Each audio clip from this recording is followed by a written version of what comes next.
آج کی اس ویڈیو میں آپ کو وراثت کے حصے نکالنے کا آسان طریقہ بتاؤں گا۔ میرے سامنے جو وراثت موجود ہے اس میں غلام علی متوفی حال ہے، رسولہ بی بی اس کی بیوی، روشن والد، نیک بی بی والدہ، یہ تینوں پہلے فوت ہو چکے ہیں۔ اولاد میں محمد اختر، محمد احسن، محمد حسین، محمد حسن بیٹے، زینب بی بی اور زینت بی بی بیٹیاں زندہ ہیں۔ وراثت کا یہ اصول ہے کہ جو پہلے فوت ہو جائے ان کو حصہ نہیں جاتا۔ ظاہری بات ہے جو زندہ ہیں صرف ان کو حصہ جانا ہے۔ وراثت کا ایک اصول یہ بھی ہے کہ لڑکے کو 2 حصے ملتے ہیں اور لڑکی کو 1، جس کا ذکر قرآن مجید میں بھی موجود ہے۔ اچھا جی، اب حصے کاؤنٹ کرتے ہیں۔ محمد اختر کے 2 حصے ہو گئے، محمد احسن کے 2، محمد حسین کے 2، محمد حسن کے 2، زینب بی بی کا 1 اور زینت بی بی کا 1۔ یہ ٹوٹل حصے ہمارے پاس ہو گئے 10۔ ان کو لکھنے کا طریقہ یہ ہے: محمد اختر 2/10، محمد احسن 2/10، محمد حسین 2/10، محمد حسن 2/10، زینب بی بی 1/10، زینت بی بی 1/10۔ ٹھیک ہو گیا جی؟ یہ اس طرح جو ہے نا وہ حصے لکھتے ہیں۔ اچھا جی، مثال کے طور پر غلام علی کے نام پر جو رقبہ ہے وہ ہے 1 قلعہ۔ اب یہ جو 1 قلعہ ہے وہ اس کی اولاد کو ٹرانسفر ہونا ہے، اس کے بیٹے اور بیٹیوں کو۔ رقبہ ٹرانسفر کرنے کے لیے ہمارے پاس جو اکائی سب سے چھوٹی ہوتی ہے وہ بڑی یوزفل ہوتی ہے، اس کا استعمال کرنا چاہیے ایگزیکٹ جو ہے نا وہ رقبہ ٹرانسفر کرنے کے لیے۔ ٹھیک ہے جی، اب سب سے پہلے ہم یہ دیکھتے ہیں کہ سب سے چھوٹی اکائی ہے کون سی۔ محکمہ مال میں، محکمہ پٹوار میں جو سب سے چھوٹی اکائی آج کے دور میں یوز ہو رہی ہے وہ ہے فٹ۔ پہلے سرسائی بھی ہوتی تھی لیکن اب سرسائی کا استعمال بہت کم ہوتا ہے۔ اب آن لائن دور آ گیا ہے تو آن لائن میں سب سے چھوٹی اکائی جو ہے نا وہ فٹ ہی تصور کی جاتی ہے، اس کے ذریعے ہی جو ہے نا وہ رقبہ ٹرانسفر کیا جاتا ہے۔ اچھا جی، اب ہم دیکھتے ہیں 1 قلعے میں 8 کنال ہوتے ہیں، 1 کنال میں 20 مرلے ہوتے ہیں، یعنی کہ ٹوٹل مرلے ہو گئے 160۔ ایک مرلے میں فٹ کی تعداد ہوتی ہے 272.25۔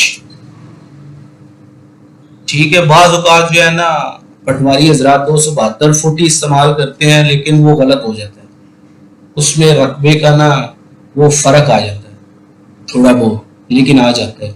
ٹھیک ہے، ہم 272.25 کے ساتھ ہی جو ہے نا وہ فٹ نکالتے ہیں۔ اچھا جی، اب 272.25 ضرب 20 ہم کریں مرلے تو ہمارے پاس 1 کنال میں جو فٹ کی تعداد ہے وہ آ گئی 5445۔ اب 1 قلعے میں 8 کنال ہوتے ہیں تو 5445 ضرب 8 کر لیں تو ہمارے پاس 1 قلعے میں جو فٹ کی تعداد ہے وہ آ جائے گی 43,560۔ ٹھیک ہے، یہ ہمارے پاس سب سے چھوٹی اکائی آ گئی ہے۔ تو اب محمد اختر کا ہم حصہ نکالتے ہیں، 2/10 ضرب 43,560۔ ٹھیک ہے، اس کو کٹ وٹ کیا جو ہم ٹھیک ہے اس کو کٹ وٹ کرتے ہیں تو یہ 0 کے ساتھ چلا گیا، 4356 ضرب 2، 8712 فٹ، یہ ہمارے پاس محمد اختر کا حصہ نکل آیا ہے۔ اب اس کو ہم یہ ہمارے پاس چونکہ فٹ میں آیا ہے 8712 تو اس کو ہم مرلوں میں تقسیم کرتے ہیں۔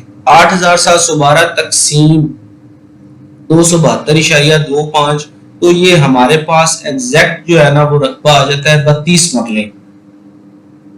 ٹھیک ہے، یعنی کہ 1 کنال 12 مرلے جو ہے نا وہ محمد اختر کے نام پر جو رقبہ ٹرانسفر ہوگا وہ ہے۔ اسی طرح سیم جو ہے وہ رقبہ ہوگا محمد احسن کا بھی 1 کنال 12 مرلے، محمد حسین کا بھی 1 کنال 12 مرلے اور محمد حسن کا بھی 1 کنال 12 مرلے۔ ٹھیک ہو گیا۔ اب زینب بی بی اور زینت بی بی کا جو حصہ ہے وہ ہے 1/10. 1/10 ضرب 43,560 کرے تو ہمارے پاس فٹ پہ جو رقبہ آ جاتا ہے وہ ہے 4,356 فٹ. اس کو ہم مرلوں میں تقسیم کرتے ہیں تو 4,356 تقسیم 272.25. تو یہ ہمارے پاس لے جی ایگزیکٹ جو ہے نا وہ رقبہ آ گیا 16 مرلے. 16 مرلے زینب بی بی کا حصہ ہوگا اور زینت بی بی کا حصہ بھی 16 مرلے. ٹھیک ہے جی, اس طرح وراثت کے حصے نکالنے کا طریقہ ہے. اچھا ایک اور ادھر ہم کام کرتے ہیں کہ ہم اس کو نا ٹیلی کرتے ہیں کہ آیا کہ ہم نے یہ رقبہ ٹھیک نکالا. محمد اختر کا ٹوٹل حصہ کتنا آ گیا 1/12. محمد احسن کا 1 کنال 12. محمد حسین کا 1 کنال 12. محمد حسن کا 1 کنال 12. زینب بی بی کا 16 مرلے. زینت بی بی کا 16 مرلے. ان سب کو جمع کریں نا تو یہ ہمارے پاس جناب ٹوٹل آ گیا لے جی 160 مرلہ. ٹھیک ہو گیا, 160 مرلے ہوتے ہیں ایک قلعے میں. تو یہ اس کا مطلب ہے کہ یہ ہمارے حصے جو ہے نا وہ درست نکلے ہیں. آئندہ انشاءاللہ نیکسٹ ویڈیوز میں آپ کو وراثت کے مزید جو ہے نا وہ حصے نکالنے کا طریقہ بتاؤں گا. تو اس کے لیے میرے چینل کو سبسکرائب بھی کریں اور ویڈیوز کو لائک بھی کریں. باقی ویڈیوز بھی دیکھیں, آپ کے لیے جو ہے نا محکمہ مال کو, محکمہ پٹوار کو سمجھنے کے لیے بڑی فائدہ مند ہوں گی. اچھا جی, مجھے اجازت دیں. اللہ حافظ.